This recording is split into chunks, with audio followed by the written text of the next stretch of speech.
بسم اللہ الرحمن الرحیم۔ اللہ تبارک و تعالیٰ کے عظیم نام سے آغاز کرتے ہیں جو بہت مہربان نہایت رحم والا ہے۔ آپ کو میں نے حدیث سنائی تھی اور اس حدیث سے جو نکات نکلے تھے ان پہ کلام چل رہا تھا۔ تو چوتھا میں نے نقطہ بیان کیا تھا جو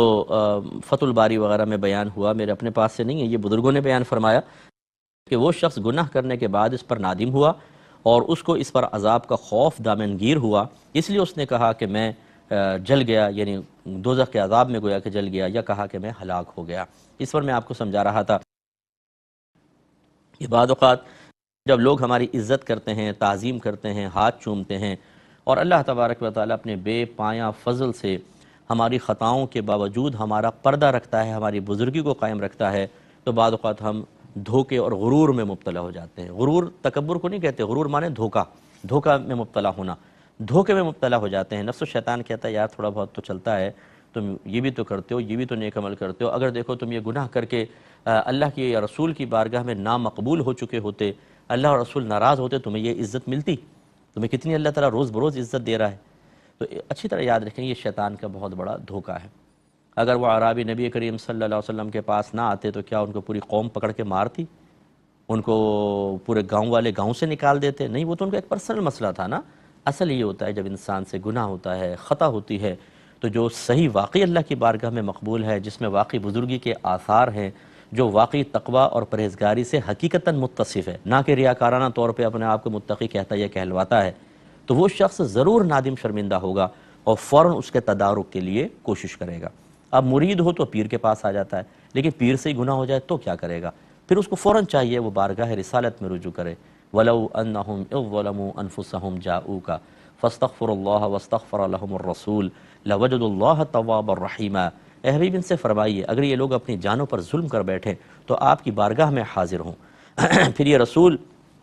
ان کے لیے استغفار کریں، اور پھر یہ اللہ کی بارگاہ میں استغفار کریں اور یہ رسول بھی ان کے لیے استغفار کریں، طلب مغفرت کریں، تو یہ ضرور اللہ کو بہت بخشنے والا مہربان پائیں گے۔ تو بعض اوقات ہم ایک ایسے منصب پر ہوتے ہیں کہ اگر کوئی اپنی خطا کا اظہار کرے تو اس سے انتشار پیدا ہوگا، اس سے انتشار میں یعنی مطلب مثبت نتیجہ نہیں نکلے گا۔ جیسے ایک لیڈر ہے، کوئی نیک ہے شخص، ان سے خطا ہو جائے اور وہ پبلک میں بتائیں میں نے گناہ کیا ہے، تو اس سے کیا فائدہ حاصل ہوگا؟ اس سے تو نقصان ہی نقصان ہے۔ لیکن اب انہیں اس کا تدارک بھی کرنا ہے، کس کی بارگاہ میں جا کر وہ کہیں کہ اس کا کفارہ ہو، تو اللہ کی بارگاہ میں رجوع کریں، وسیلہ نبی کریم صلی اللہ علیہ وسلم کو بھی بنائیں، اور فوراً آدمی اپنے گناہ پر توبہ کرے، نادم ہو، شرمندہ ہو، نہ یہ کہ اپنی بزرگی کی آڑ میں انسان لگاتار گناہ کرتا چلا جائے۔ اس پر ہمیں بہت زیادہ توجہ کرنی چاہیے۔ پانچواں نقطہ یہ نکالا کہ نبی کریم صلی اللہ علیہ وسلم نماز پڑھنے یا پڑھانے کے علاوہ بھی مسجد میں بیٹھتے تھے اور آپ کے ساتھ صحابہ بھی بیٹھتے تھے۔ اس سے دینی مسائل کی تعلیم مقصود تھی اور پیش آنے والے مسائل کا حل بتانا سرکار کا مقصد ہوتا تھا۔ یعنی اس کا مطلب یہ ہوا کہ جو پبلک کے مسائل حل کر سکتا ہے اسے پبلک کے درمیان رہنے کی کوشش کرنی چاہیے۔ اب آج کل کے دور میں پبلک کے درمیان رہنے کی ایک بہترین صورت یہ ہو سکتی ہے کہ جیسے اب ہمارے ٹی وی کے پروگرام ہیں، میں اس وقت یہ پروگرام کر رہا ہوں تو دنیا میں ہزاروں لاکھوں لوگ اس کو سن رہے ہوں گے، الحمدللہ رب العالمین، بہت سنا جاتا ہے، ایسے احکام شریعت پروگرام ہیں۔ تو یہ گویا کہ ہر ہفتے یا ہفتے میں 2 دن ایک مجلس ہے جس میں لوگ ہیں وہ شرعی مسئلے سیکھ رہے ہیں، اگرچہ وہ کویسچن نہیں کر پا رہے لیکن سیکھ رہے ہیں۔ احکام شریعت میں کچھ لوگ کویسچن کرتے ہیں لیکن سیکھنے کا سلسلہ ہوتا ہے۔ پھر ہم جیسے میں جمعہ کی نماز پڑھاتا ہوں تو اس کے بعد پھر میں تھوڑی دیر ٹھہرتا ہوں، لوگ مسئلے معلوم کرتے ہیں، جواب دیتے ہیں، تو یہ طریقہ کار ہونا چاہیے۔ تو اس کا مطلب یہ ہوا کہ اگر کوئی نماز ادا کرنے کے بعد مسجد میں اچھے مقصد کے لیے بیٹھے تو یہ تو ہمارے نبی کریم صلی اللہ علیہ وسلم کی سنت کریمہ ہے۔ بعض اوقات ماں باپ گھبرا جاتے ہیں اگر بچہ تھوڑا مسجد میں زیادہ ٹائم لگا دے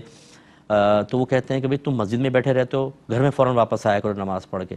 اگر وہ وہاں پر ایک صحیح مقصد کے لیے بیٹھا ہے، کوئی علم کی بات ہو رہی ہے، تو تھوڑی دیر بچوں کو مسجد میں بھی رہنے دیں۔ جتنا بچوں کا مسجد سے تعلق مضبوط ہوگا، نفس و شیطان کے شر سے محفوظ رہیں گے۔ کیا آپ یہ چاہتے ہیں کہ بچے نماز پڑھ کے کچھ بھی نہ سیکھیں، تیزی سے باہر نکل آئیں، اور پھر خدا نخواستہ جب نفس و شیطان ان پہ غالب آئے تو وہ نماز سے بھی جائیں اور مسجد سے بھی جائیں، کیونکہ آپ نے اضافی تو کچھ کرنے نہیں دیا؟ پھر اس کا وبال آپ خود بھگتیں گے۔ پھر وہ بچہ بڑا ہونے کے بعد آپ کی آنکھوں میں آنکھیں ڈال کے بدتمیزی کر رہا ہوگا، اپنی بیوی، جب آپ کا بیوی سے جھگڑا ہوگا وہ اپنی بیوی کو اپنے پیچھے کھڑا کر کے آپ کے سامنے کھڑا ہو کر بیوی کا دفاع کر رہا ہوگا۔ اس وقت احساس ہوگا کہ اس بچے کو اگر ہم تھوڑا دین کے قریب آنے دیتے بہتر تھا۔ تو اس لیے مسجد میں بیٹھنا کوئی بری چیز نہیں۔ بعض لوگ جو ہیں اس کو بڑے معیوب نگاہ سے دیکھتے ہیں، ارے جی یہ تو ان کو کوئی کام نہیں ہے، مسجد میں بیٹھے رہتے۔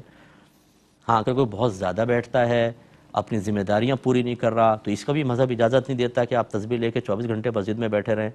بیوی بچے گھر میں انتظار کر رہے ہیں، آپ وہاں بیٹھ گئے، تو شادی کیوں کی تھی پھر آپ نہ کرتے؟ اسی طرح اگر آپ ان میرڈ ہیں تو بھی ماں باپ کا بھی حق ہے، گھر کا بھی ہے، کچھ کام کاج، بہت زیادہ رہنے کی ضرورت بھی نہیں ہے، لیکن اگر کوئی مسجد میں بیٹھا نظر آئے ان کو عجیب سی نگاہوں سے دیکھنا کہ یہ تو مولوی لوگ ہیں، بیکار قسم کے لوگ ہیں، بعض تو یوں تک کہہ دیتے ہیں دیکھو نا کچھ کام ہوتا تو باہر ہوتے نا، کوئی کام نہیں ان کو مسجد میں بیٹھے ہوئے ہیں، یعنی مسجد میں بیٹھنا ان کے نزدیک کوئی کام نہیں ہے، فٹ پاتھ پہ بیٹھ کے تاش کی گڈی لے لینا کام ہے، فیس بک پہ بیٹھ کر 2.5 گھنٹے خراب کرنا کام ہے، یوٹیوب پہ جا کے ہر قسم کے اچھی بری ویڈیوز دیکھ لینا یہ کام ہے، اپنے دوستوں کی پارٹیوں میں جانا جہاں مکس گیدرنگ ہے، بدنگاہیاں ہیں، خرابیاں ہیں، بعض اوقات ڈرنک بھی ہو رہا ہے، یہ کام ہے، باقی مسجد میں بیٹھنا تو کوئی کام نہیں ہے، یہ بری چیز ہے۔ ہمارے نبی کریم صلی اللہ علیہ وسلم کا طریقہ ہے کہ آپ صحابہ کے ساتھ بیٹھتے تھے، صحابہ بھی تھے اور مسائل سکھائے جاتے تھے، یہ ہماری مسجدوں میں اب ہونا چاہیے۔ چھٹا یہ کہ جب سائل نے یہ کہا کہ مدینے میں مجھ سے زیادہ محتاج کوئی نہیں ہے تو آپ ہنسے، اس سے معلوم ہوا کہ اگر ہنسی کا کوئی سبب ہو تو مسجد میں ہنسنا بھی جائز ہے۔ تو دیکھیں یہ کتنے پیارا پوائنٹ ہے، بعض اوقات مسجد میں کوئی ایسی بات ہو جاتی ہے ہنس پڑے، تو یہ نہیں ہے کہ جی مسجد میں ہنس رہے ہیں بیٹھ کر، جس سے ایک روایت میں ہے کہ مسجد میں ہنسنا قبر میں اندھیرا لاتا ہے، اس سے مراد ہے بے جا ہنسنا، دنیا کی باتوں پہ ہنسنا، فضول ہنسنا، بہت ہی کثرت سے ہنسنا کہ اس سے دل مردہ ہوتا ہے۔ یہ میرے آقا بھی تو مسکرائے ہیں، کسی خاص سبب سے، صحیح سبب سے، جس میں کثرت نہ ہو، جس میں مسجد کی بے ادبی نہ ہو، جس میں بلند آواز سے قہقہے نہ ہوں، ہلکا سا تبسم یا کوئی مزاح کی بات اس ہو گئے، تو اس میں شرعاً کوئی حرج نہیں ہے۔ بعض اوقات علماء دین کوئی بیان کر رہے ہوتے ہیں اور ایسی بات زبان سے نکل جاتی ہے کہ جس سے لوگ ہنس پڑتے ہیں، اور بعض اوقات تو ایسا واقعہ بھی بیان کیا جاتا ہے کہ ہنس پڑتے ہیں، اس میں عالم دین کو بھی چاہیے پہلی کہہ دے بھی ہنسیے گا نہیں، میں ذرا ایک بات بتا رہا ہوں، یہ آواز سے نہیں ہنسیے گا، تو اس میں یہ کہ تھوڑی بہت ہنسی نکل جائے تو اس کی گنجائش نکلتی ہے، لیکن لطیفے اور یہ مسجد میں صحیح نہیں ہوتا۔ تو بہرحال کسی اچھے سبب کی وجہ سے مسجد میں اگر کوئی مسکرائے تو گرفت نہیں ہے۔ ساتواں انہوں نے کہا یہ مسئلہ یہ نکلا کہ بیوی اور شوہر کے درمیان جو معاملات ہوتے ہیں عام حالات میں اس کو چھپانے اور اس کا کسی سے ذکر نہ کرنے کا حکم ہے، جیسے نبی کریم صلی اللہ علیہ وسلم کی ایک روایت ہے، انہوں نے لکھی کہ سنن ابی داؤد اور ترمذی میں بھی ہے، سرکار نے مردوں اور عورتوں کو اس سے منع فرمایا کہ وہ اپنے جسمانی تعلق کی کیفیت کا کسی سے ذکر کریں۔ تو یہ بڑی توجہ طلب بات ہے، دیکھیں ان صحابی سے ایسا معاملہ ہوا، انہوں نے آ کے سرکار کی بارگاہ میں، بلکہ اور صحابہ بیٹھے تھے جنہوں نے اس چیز کو سنا، یہ عام حالات میں تو جائز نہیں تھا، لیکن جب ایک شرعی مسئلہ معلوم کرنا مقصود ہو تو بعض اوقات ایک عام حالات کی ایسی چیز جس کو شریعت ناجائز کہتی ہے اس وقت میں جائز ہو جاتی ہے۔ تو اس لیے کسی مفتی صاحب سے اگر کوئی مسئلہ معلوم کریں کہ ہم سے یہ ہو گیا، یہ معاملہ، یہ غلطی، یہ، تو وہ اپنے پرائیویٹ مسائل بھی ذکر کر سکتے ہیں، لیکن ایسے سے ہی ذکر کریں جو آپ کے راز کی حفاظت رکھے، ایسوں سے ہی معلوم کریں کہ جو مطلب خدا نہ خواستہ بے احتیاط نہ ہو۔ آپ نے کوئی میسیج کیا اور اپنے نمبر کے ساتھ ہی آئے گا میسیج، موبائل میں ہے، اور وہ عالم صاحب نے بے پرواہی سے ڈال دیا اور کسی نے وہ دیکھ لیا کہ آپ نے کیا ہے اور وہ آپ کو بھی جانتا ہے، تو ایک راز ظاہر ہو جائے گا۔ تو یہ بڑی ضروری چیز ہے کہ ایک تو راز کی حفاظت کرنے والے ہوں، دوسرا محتاط ہوں۔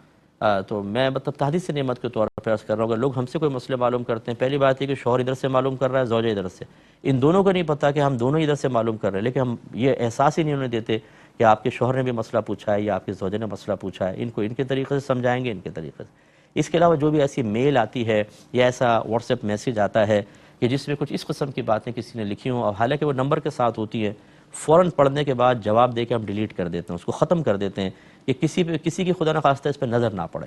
تو یہ ہم کوشش کرتے ہیں، ایسا ہی ہونا بھی چاہیے۔ اچھا، اب یہ تو ایک بات الگ ہو گئی، ضمناً اس کو لے لیتے ہیں کہ نبی کریم صلی اللہ علیہ وسلم نے اپنے جو آپس کے معاملات ہیں انہیں کسی کے سامنے ذکر کرنے سے منع فرمایا۔ تو میں انتہائی محتاط الفاظ میں بس یہ بات عرض کرتا ہوں، وہ حضرات ذرا غور کریں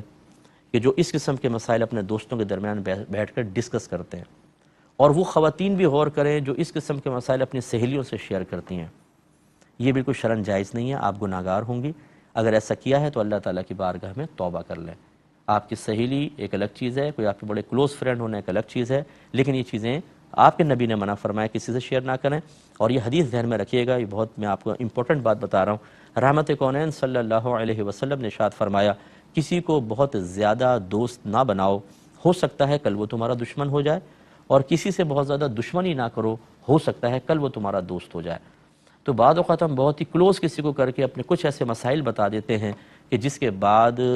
ناچاقی پیدا ہوتی ہے، اور وہ شخص اگر ان مسائل کو کسی کو بتا دے تو وہ خرابی پیدا ہو سکتی ہے، بگاڑ اور انتشار پیدا ہو سکتا ہے۔ خصوصاً میں اپنی بہنوں کو گزارش کرتا ہوں، یہ جو اپنے گھر کے مسائل لے کر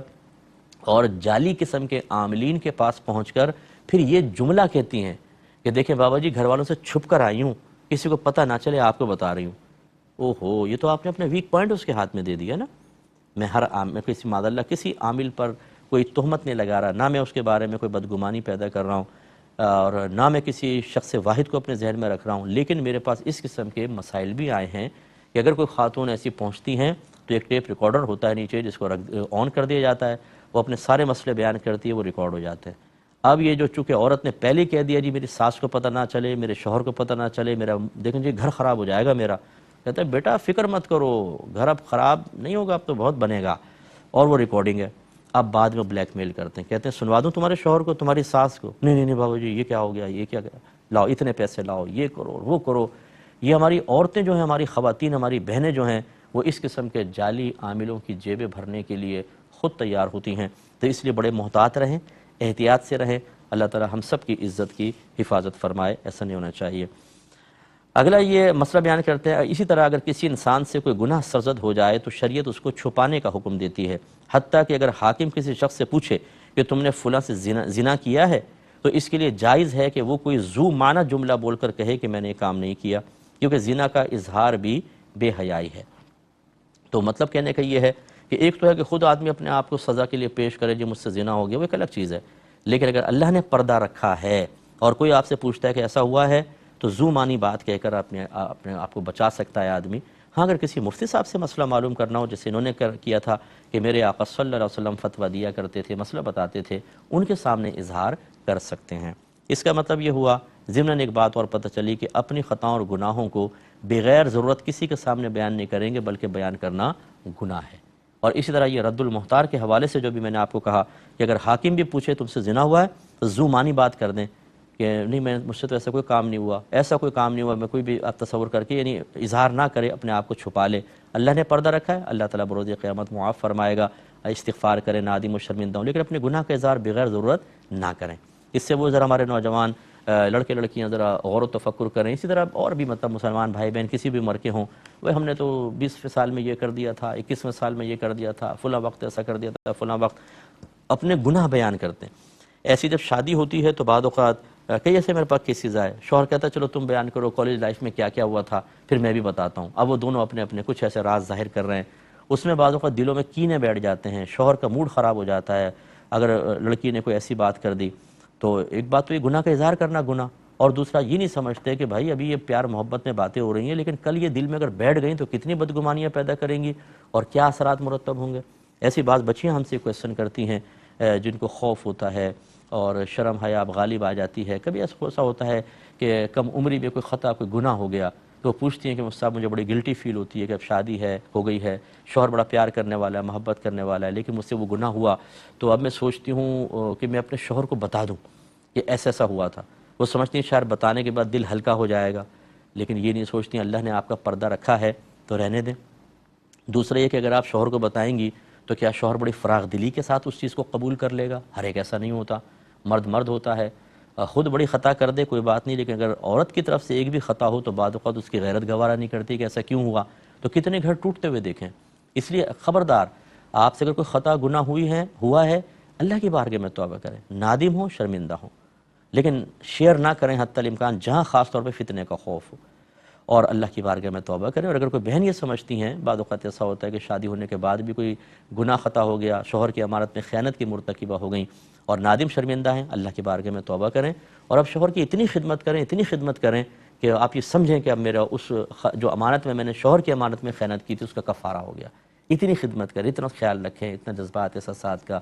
ہو جاتی ہے خطا تو پھر اس کو ختم کر دیں، لیکن کسی کو بتانا یہ شرعاً جائز نہیں ہوتا ہے۔ جو ایک مزید نواں مسئلہ نکالا کہ اس شخص نے کہا کہ مدینے میں مجھ سے زیادہ کوئی محتاج نہیں۔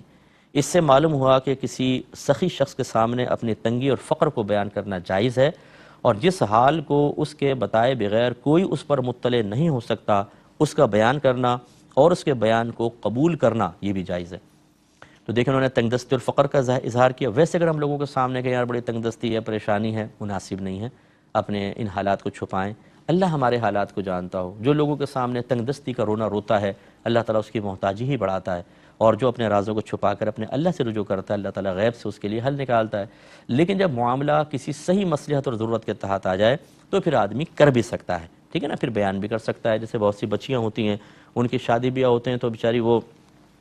ایسا سسرال پاتی ہیں جہاں پر کھانے پینے تک کی تنگی ہوتی ہے، پریشانیاں ہوتی ہیں، تو وہ میکے میں آ کے اس کو شیئر کرتی ہیں، پھر میکے والے کو سپورٹ کر دیتے ہیں۔ تو اگر یہ اللہ کی تقسیم پر اعتراض مقصود نہ ہو، اگر یہ اپنے جو موجودہ حالت اللہ نے عدل و انصاف سے آپ کے لیے بطور امتحان قائم فرمائی، اس پر اظہار ناراضگی کرنا مقصود نہ ہو،